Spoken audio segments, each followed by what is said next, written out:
This it's interesting. If you go on Google, some people say, well, it's so esoteric, and yet it's our humanness that needs the step one, blah blah blah, step two, step three. But if you read it, being a little bit more open, I tell people, read it, just take it, flip through it, and wherever your finger lands, that's the part of the text you need to know that day.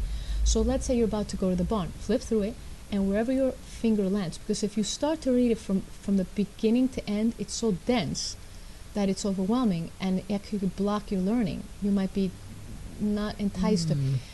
Part of the other part of it is sometimes some of these, it's a philosophy, not so much a technique in there. So a lot of times people get frustrated with that because they want to step one, do this, but that would be such a disservice to the complexity and depth of any relationship. And there are things that you would need to know before, say, you get to this more, like as in Maslow, we have the hierarchy of needs, a pyramid.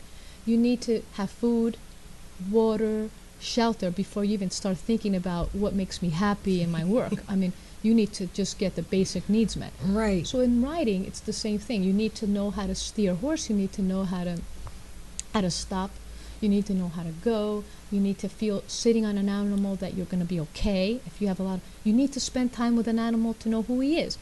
Once you get those kind of basic things, like a painter, with painting, basic brush strokes, the kind of higher level, higher order things, the refinement of writing, being able to sit and just kind of think, piaf, you get it, without all the pushing and pulling. Those are what they call, in the hierarchy of needs, higher level things. Without the basic, do I feel comfortable with my horse? Can I spend time with him? Do I feel safe with him on some level? Some of these things can elude you. So sometimes it can be a little bit esoteric, and people go back to, well, I want to step one, step two, and I tell folks, look, aspire to being okay with the complexity of a relationship. That's amazing. I can't wait to read this. Have And to sign I'm it going to for you do too. exactly what you said. I'm just going to flip the page, and I'm going And to just read a land page. wherever your little finger lands. That's what you and need to see. hear that day. Yeah, I think that's amazing.